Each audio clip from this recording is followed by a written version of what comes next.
একটা অপবাদ দিতে হবে, যে অপবাদের কারণে মানুষ তার কথা শুনবে না। এমনকি সবার কথা একটা কথাই হতে হবে। যদি ভিন্ন ভিন্ন কথা হয় তাহলে আমরা লজ্জিত হব। কি বলা যায়, কি বলা যায়, পরামর্শের জন্য আমরা এখানে একত্রিত হওয়া। আমিরে ফায়সাল হলেন ওয়ালিদ ইবনে মুগীরা, তিনি একজন নেতা। ওয়ালিদ ইবনে মুগীরাকে বলতেছেন, আপনি ঠিক করে দেন আমরা কি বলবো। ওয়ালিদ ইবনে মুগীরা বলতেছেন, পরামর্শ দাও, কি করা, কি বলা যায়। একজন পরামর্শ দিলেন, তাকে কাহেন বলা যায়, গণক বলা যায়। আমরা বলবো সে একজন গণক, তার কথা কেউ শুনবা না।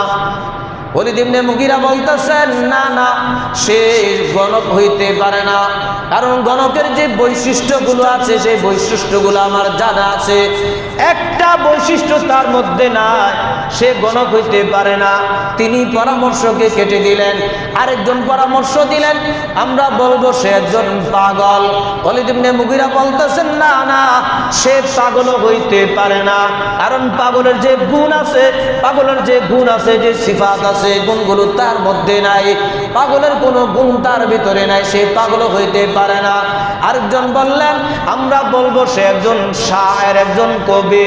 ওয়ালিদ ইবনে মুগীরা বলেন, আমি নিজেই তো একজন কবি, কবির যে গুণ আছে এই গুণগুলো তো কি কি এটা আমি ভালো করেই জানি, তার মধ্যে কবির কোনো গুণ নাই। আরেকজন বলতেছেন, আমরা বলবো সে একজন জাদুকর। ওয়ালিদ ইবনে মুগীরা বলেন, না না, জাদুকরের যে গুণ আছে গুণগুলো তার ভিতরে নাই, সে জাদুকর না, সে একজন গণক না, সে একজন পাগল না, সে একজন কবিও না। তাহলে আমরা কি করবো? একটা তো বলতেই হবে, একটা তো বলাই লাগবে। ওয়ালিদ ইবনে মুগীরা বলেন, হ্যাঁ, একটা তো বলতেই হয়, না বললে, অপবাদ না দিলে তো মানুষ তার কথা শুনবে। কি বলা যায়? বলা যায় সে একজন জাদুকর, এটা বলা যায়। যদিও সে জাদুকর না, কিন্তু জাদুকরের মতো, কারণ একজন জাদুকর দুইজন ব্যক্তির মধ্যে জাদু করে বিচ্ছেদ ঘটায় দিতে পারে। একজন জাদুকর সমাজের মধ্যে বিচ্ছেদ ঘটাইতে পারে। একজন জাদুকর অলৌকিক মৌলৌকিক ক্ষমতার মতো কিছু দেখাইতে পারে। তার কথা জাদু করার মতো, কারণ তার কথা যদি একটা ফ্যামিলির মধ্যে ফ্যামিলির লোকজন মানে, তাহলে এখানে বিভেদ হইয়া যায়। একজন কালিমা গ্রহণ করে, আরেকজন কালিমা গ্রহণ করে না।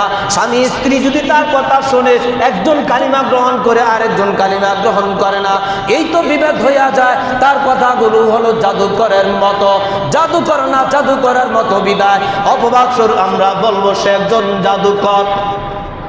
সবার সমস্যারে বললেন, আমরা বলবো সে একজন জাদুকর। রাস্তার অলিতে গলিতে দাঁড়ায় গেছে। সারা পৃথিবী থেকে মানুষ হজের জন্য যখন বাইতুল্লাহ যায়, রাস্তায় রাস্তায় দাঁড়িয়ে বলতেছে, মক্কা নগরীতে একজন লোক আছে, তার নাম মুহাম্মদ, সে একজন জাদুকর, তার কথা তোমরা কেউ শুনবা না, যদি শোনো তারা জাদুতে আক্রান্ত হইয়া যাইবা।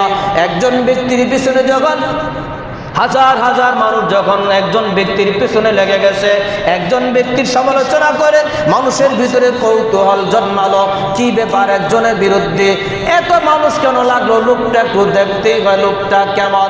তাদের কথাগুলো ছিল ষড়যন্ত্রমূলক, যেন কেউ কথা না শুনে রাসূলের কাছে না যায়। উল্টো তাদের কথাগুলো হয়ে গেছে দ্বীনের দাওয়াত হয়ে গেছে।